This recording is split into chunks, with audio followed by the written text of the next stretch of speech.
Hello my dear friends, you're in the Military with Summary channel, and this video we're going to talk about the most important events that took place during the previous 12 hours. And first we're going to talk about the massive missile strike that took place during the night between the 5th and the 6th of April of 2025. We got a lot of reports that the Russians were using drones, the Russians were using hypersonic missiles, the Russians were using ballistic missiles, and the Russians were using cruise missiles. And as you can see, according to geolocations, the main number of explosions took place in the city of Kyiv and in the western part of Ukraine. When talking about Kyiv, there were lots of explosions, and this morning we start receiving lots of videos where we can see the consequences of Russian attack.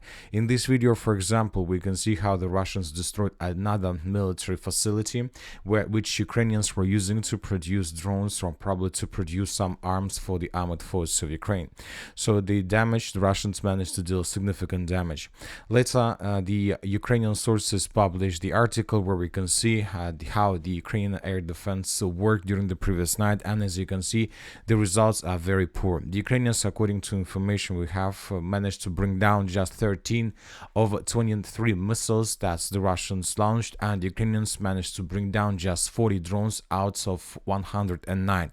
So as you can see, the results are very poor. We see that the Ukrainians have significant problems with air defense, and we see that the situation is worsening. Furthermore, the Russians attacked not just the central and the western part, of course, the Russians attacked the line of combat contact. And for example, during the previous night, the Russian sources published this video where we can see how the Russians managed to discover the concentration of Ukrainian forces as a result of reconnaissance operation, and then the Russians attacked this area with the use of Tornado S missile with the cluster warhead. As a result of attack, the Ukrainians suffered huge losses.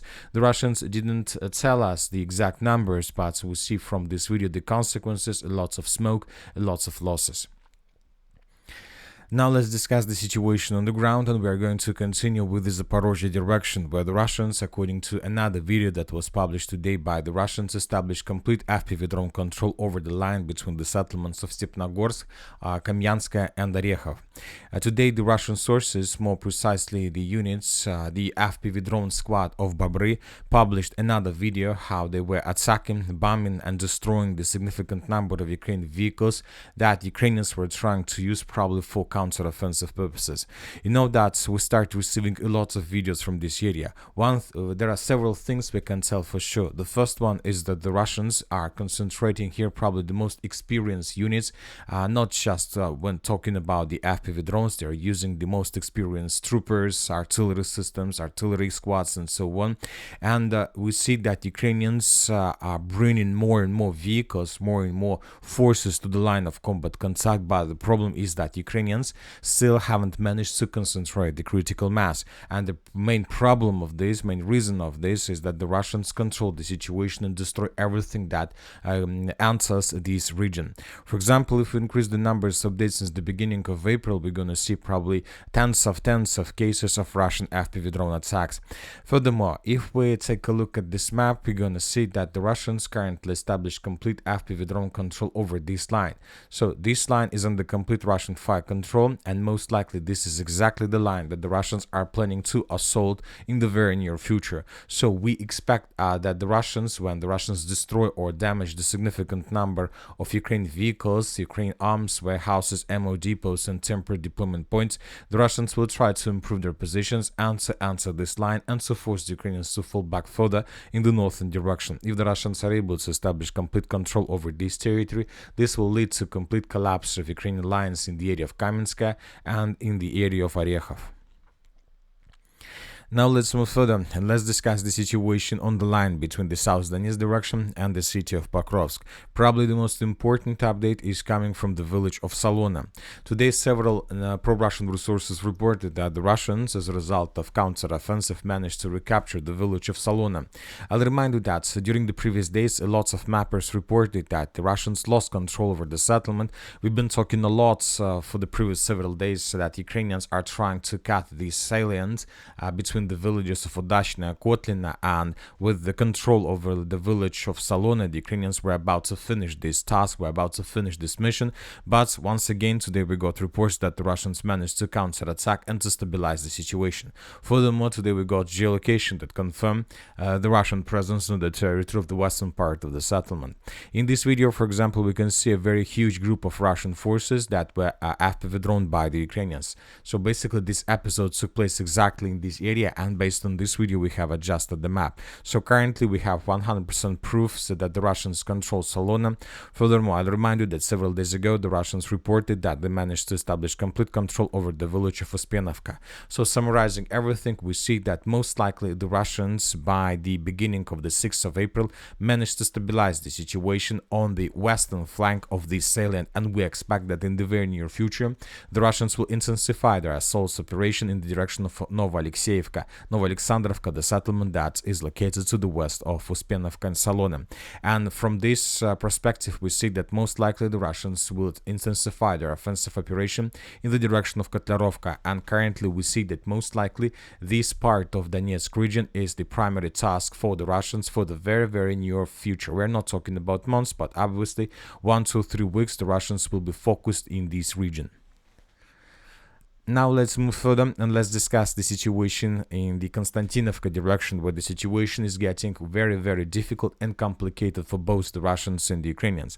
First, let's talk about the city of Toretsk. Today, pro-Ukrainian sources, the deep state confirmed that the Russians, as a result of offensive operation, managed to improve their positions in the Zabalka micro-district and to take additional streets and buildings under complete control. So we see that the battle for Toretsk is about to be finished. According to different mappers, there are still lots of territories that are marked as a contested area or the area covered with the fog of war, but we see that the Russians are moving to the borders of the city, and most likely during the next 2-3 weeks the settlement will be completely captured by the Russians, and then the Russians will be able to begin their offensives in the direction of Sherbinovka, Novospaska, Kliban-Byk, Katerinovka, with the purpose to get as close as possible to the Kliban-Bytskaya water reservoir. But on the other side, we continue receiving reports that Ukrainians are bringing more and more forces in this area because they understand that the battle for Konstantinovka is about to be finished. In the Chasiv Yar, Artemov, Solidar area, the Ukrainian armed forces are strengthening the front with additional units of unmanned systems. The goal is to strangle supplies and create problems with rotation. They also report the arrival of reinforcements to the 24th Separate Mechanized Brigade and 30th Separate Mechanized Brigade, and the accumulation of personnel in Drushkovka and Kramatorsk. It is quite possible that the General Staff of the Armed Forces of Ukraine will decide to conduct a local offensive operation in the Artemovsk direction. So basically, the Ukrainians will try to counterattack with the purpose, once again, as we discussed in the previous videos, to cut this salient, to force the Russians to fall back from this bank of the Seversky Donetsk-Donbass Canal. But the Russian sources reported, for example, today that they managed to secure the central part, the western part of the city of Chasiv Yar completely, and the Russians managed to improve and to secure this flank, probably the weakest flank ever for the battle for Chasiv Yar. And the Russians reported that they managed to improve their positions here significantly. Now the Russians are saying that they're 100% sure that if Ukrainians begin counterattacks in the direction of this western flank, the Russians will be able to repel every single upcoming attack. Furthermore, the Russians managed to stabilize the situation around the central part of the city of Chasiv Yar, where there are still presence of the Ukrainian forces. And now the Russians will concentrate their efforts to establish complete control over this territory, and obviously if the Russians are able to establish complete control over the central part of the city of Chasiv Yar, this will also improve the Russian position significantly. So everything is going to be changed here in the very near future, and once again we believe that the major battle of 2025 is going to take place exactly in the vicinity of Konstantinovka. Furthermore, the Ukrainians continue concentration of their forces along MO3 road between Slavyansk and Bakhmut, and the Ukrainians are trying to bring more and more forces in this area with the purpose to concentrate the critical mass, but the Russians control the situation, and during the previous 24 hours the Russians continue attacking and destroying Ukrainian vehicles in this area. Now let's move further and let's discuss the situation in the Borova-Lyman direction. The Russians during the previous 24 hours managed to improve their position significantly, and this was reported by neutral, pro-Russian and by pro-Ukrainian resources. According to information we have, during the previous 24 hours, the Russians managed to improve their position significantly. Let's compare the maps. For example, this is the situation by the end of the 5th of April.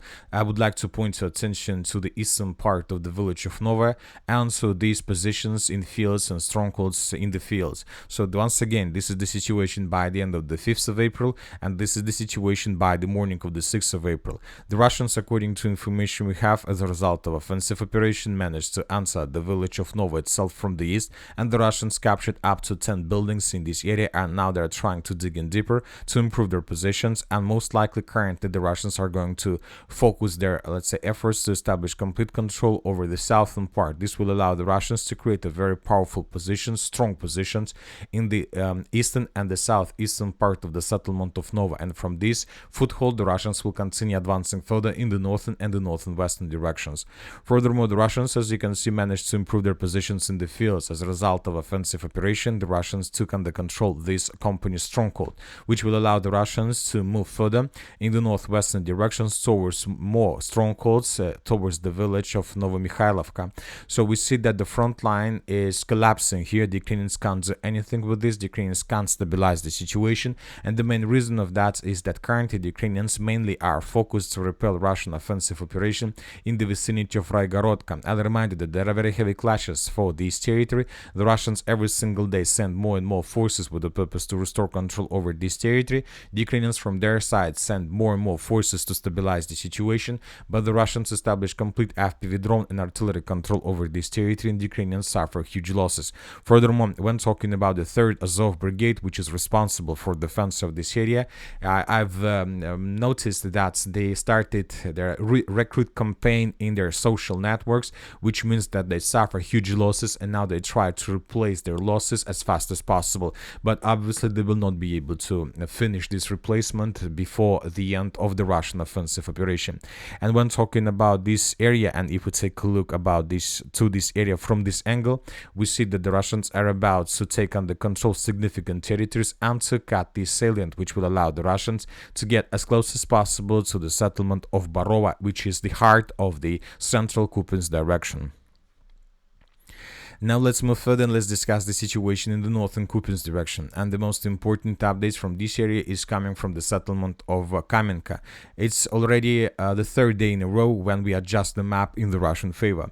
So the situation here started somewhere on the 2nd of April of 2025 when the Russians just began their offensive operation. During the 2nd and the 3rd of April there were very heavy clashes, and basically that was the battle for initiative.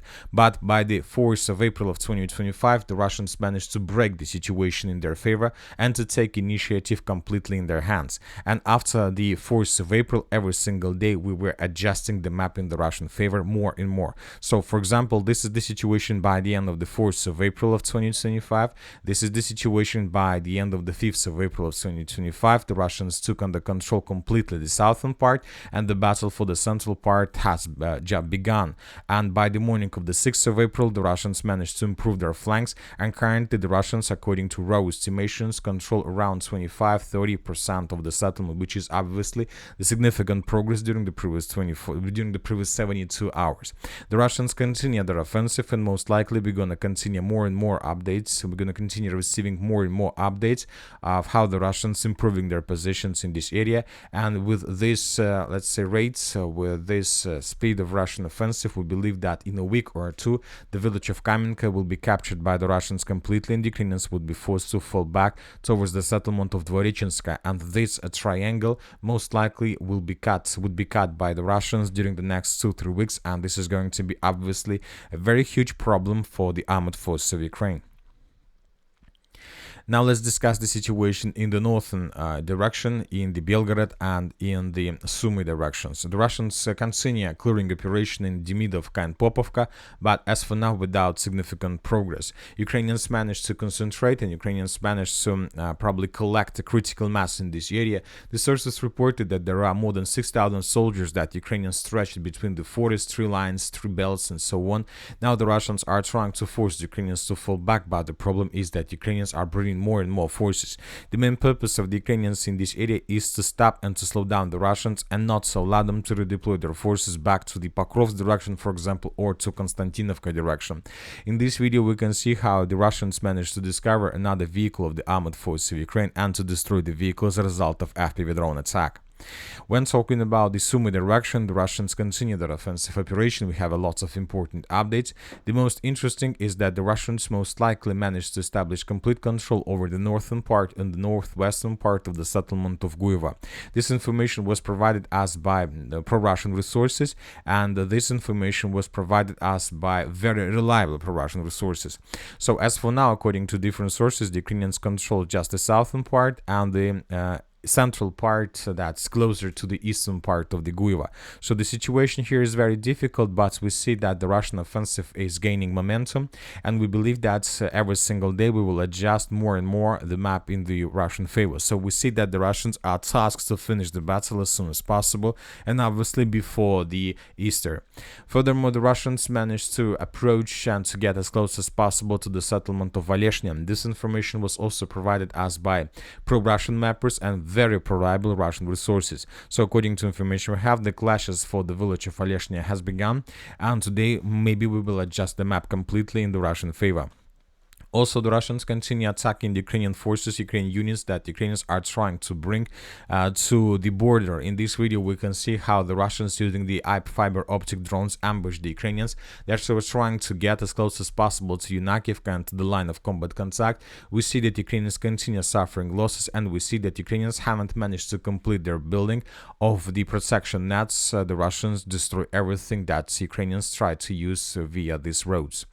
Now let's discuss several political updates. We have a lot of very interesting information. Probably the most important updates concerns the trade war between the Western countries and between the world, basically. For example, according to information we have, and according to Trump, U.S. trade with China in 2024, U.S. imported $438 billion worth of Chinese products. U.S. exported $143 billion of American products to China. So we see a huge gap, and the main purpose of Trump's tariffs was to reduce the gap, and obviously he will be able to do this. But from the other side, we see that China began acting, and according to information we have, China rejects TikTok deal to U.S. after Trump imposes new tariffs. Another important thing that according to all these things, we see that China will suffer a lot from all these tariffs, war and trade war, because today we got another important statement from the European Union. For example, according to different articles, Europe prepares to protect its market from Chinese imports. The European Union will have to cope with the impacts of 20% US tariffs and an influx of cheap Asian goods, the Financial Times reports. Asia's trade shock will also affect Europe. Chinese manufacturers will try to send more of their products to Europe and other countries as they face a massive tariff wall in the US, said Deutsche Bank economist Robert Winkler. A senior European diplomat's reminder to the publication that Europe has already raised tariffs to 35 on the import of Chinese electric cars, and Brussels may have to go further down these paths to protect its economy.